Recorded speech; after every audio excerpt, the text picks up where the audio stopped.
Hey there, I'm Adrienne, your go-to guide on this empowering journey to self-love and authenticity. I've transformed my own struggles into strengths, and now I help others navigate their path to their inner knowing and create personal fulfillment. On this show, we're not shying away from tough conversations. We're diving headfirst into topics like self-worth, overcoming limiting beliefs, challenging societal norms, and creating a life that's not just successful, but truly fulfilling. We're all about blending heartfelt, soul-searching chats with practical, actionable strategies. Think of this podcast as your trusty compass on the path to your most authentic life, mixed with a cozy fireside chat with a dear friend. Ready to uncover your true self and lead a life that's in sync with your deepest desires? You're in the right place, friend. Welcome to the Live Your Truth, Love Your Life podcast. Hey friends, Adrienne here, and welcome back to Live Your Truth, Love Your Life. As we progress through our theme of renewal this month, today we're talking about our emotional landscape. We've talked about physical renewal, about moving the soul, and today it's all about emotional renewal. But what does emotional renewal truly mean? Well, imagine the seasons. Just like nature rejuvenates after a long winter, our emotional self too needs to shed old layers and embrace a fresh start. At its core, emotional renewal is the process of letting go of stale, worn out emotions and welcoming fresh, positive feelings. It's about healing emotional wounds, clearing mental clutter, and rediscovering a balanced state of mind. Why do we need emotional renewal? Just like a cluttered room can affect our mood and productivity, a cluttered emotional state can affect our overall well being. This particular metaphor really speaks to me because the room in my house where I have my office space, my desk, everything set up where I record the podcast, if everything outside of the desk space is cluttered or messy, it is so distracting for me. I need to have things in order in that workspace so I can be productive, so my mind feels clear, so I can get into the zone. And it's similar with your emotional state. If you're ruminating on things, if things are bothering you, if these feelings keep coming up, they're going to intrude on your ability to act. So emotional renewal, it's essential for maintaining emotional health, fostering resilience, and ensuring we respond rather than react to life's challenges. People often think that behavior is driven by their circumstances, but it's not. There is a concept called the four categories of human experience, which comes from cognitive behavior therapy.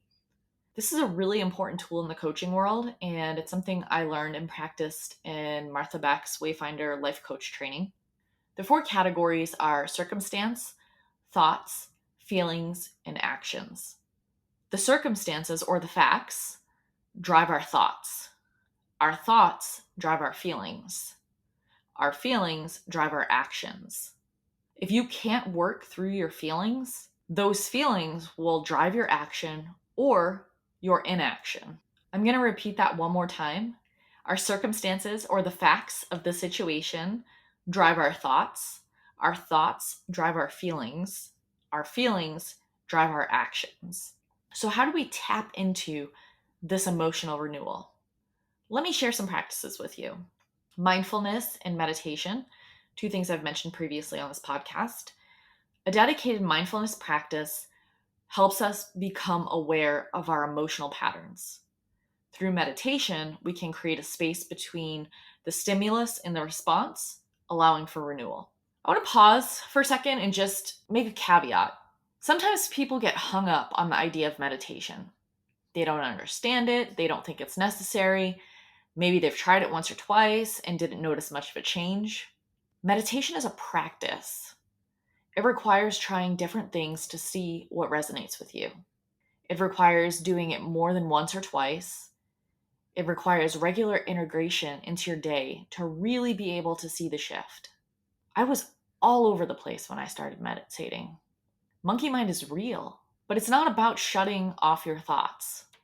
It's about noticing what comes up and letting it go.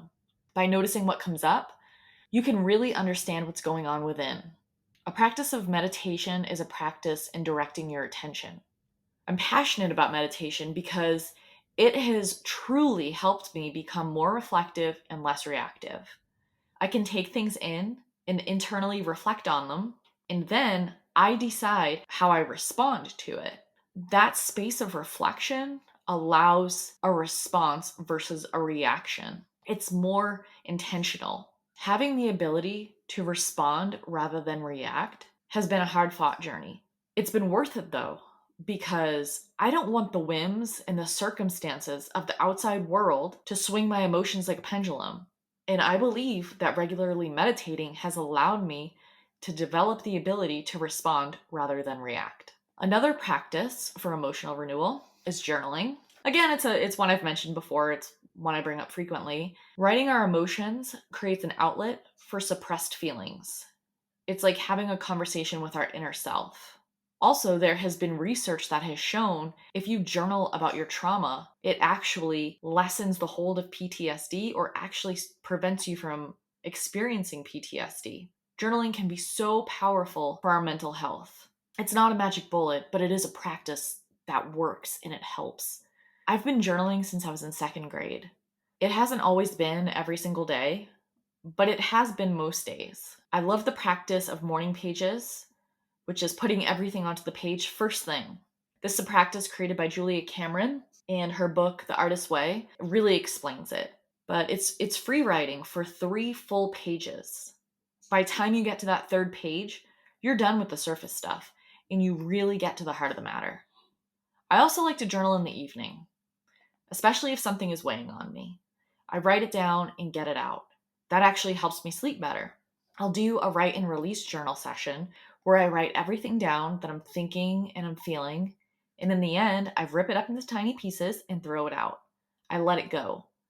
The purpose was to get it out of me and get rid of that energy. There's a write and release workbook available for download on my website, and there's a link in the show notes. It will take you step by step through this process and provide you with the space to write. This is a really good practice too if you have some concern around the idea of somebody reading what you write. I know journaling is deeply personal, and in order to really engage in the practice and to fully express yourself, you want to feel like you have a safe space to do it. So if writing in a regular journal and keeping that in your house doesn't feel comfortable for you, the write and release might be the perfect practice for you. So definitely check out that workbook.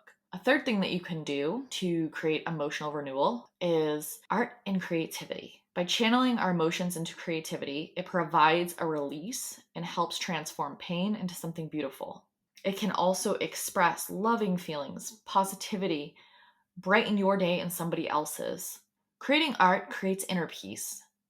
Just looking at art, the medium of your choice, taking in someone else's creativity will brighten your mood. Channeling your feelings into a creative endeavor has the potential to transform something deeply painful into something beautiful.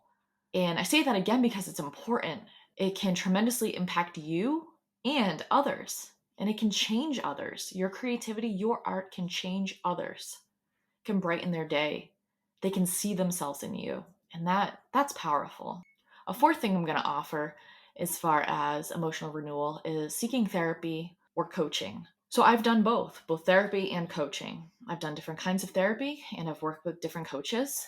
Therapists, they help you unpack your past and how it's impacting your present. When you're having trouble, going to a therapist is like going to a doctor. Coaches partner with you and work more on your present. Going to a coach is like going to a personal trainer. You're doing well, but you want to get to that next level. I offer coaching and I specialize in transformation and life transitions. And if you're curious, but not sure if you want to dive into it, feel free to book a discovery session. A discovery session is a free 20-minute session so we can see what your needs are and if working together would be a good fit. I encourage this discovery session because it really is important for us to connect to be able to work well together and get you where you want to be. But again, I've worked with both coaches and therapists. Let's talk about the benefits of emotional renewal. Emotional renewal doesn't just feel good, it has tangible impacts on our lives. First, better relationships. When we clear our emotional basement, we can communicate and connect more authentically. Second, improved mental health. By releasing pent-up emotions, we reduce the risk of anxiety, depression, and other mental health challenges. The third, clarity and focus. With a clear emotional state, we can make decisions more aligned with our true desires. And if we want to live a life that we love, it's essential that our decisions are really aligned with our true desires, with our true selves. So how can we make emotional renewal a daily practice? You want to start with baby steps. Really, really small steps. I'll suggest 2 practices that you can try this week. The first is an emotional check-in. Dedicate 5 minutes daily for an emotional check-in. Set an alarm on your phone, maybe midway through the day if you want. You can put in there for the title of the alarm, how am I truly feeling right now? Because that's what you want to ask yourself. How am I truly feeling right now? This simple practice can be a gateway to deeper exploration. I mentioned doing a body check-in during a previous episode. This is right along with that idea. You're checking in with yourself to see what's coming up so you can understand what you're feeling, what you're thinking, and that will enable you to work through how to shift those thoughts and feelings if they're not working for you. It creates the space to become aware of how you're feeling. And if you want to change anything, if you want to work on anything, if you want to operate at a higher vibration, you first have to become aware of where you're at. The second practice is journaling. I am going to encourage this until the end of my days. Again, grab that Write and Release journaling workbook for free off my website, or just open up a notebook and write. Don't be precious about this. I used to want like the perfect journal, and if I started writing in it and it didn't look great, or I used to be obsessive to the point where I used to use the same pen. It had to have like the same thickness of like the tip on the pen. It had to have the same colored ink.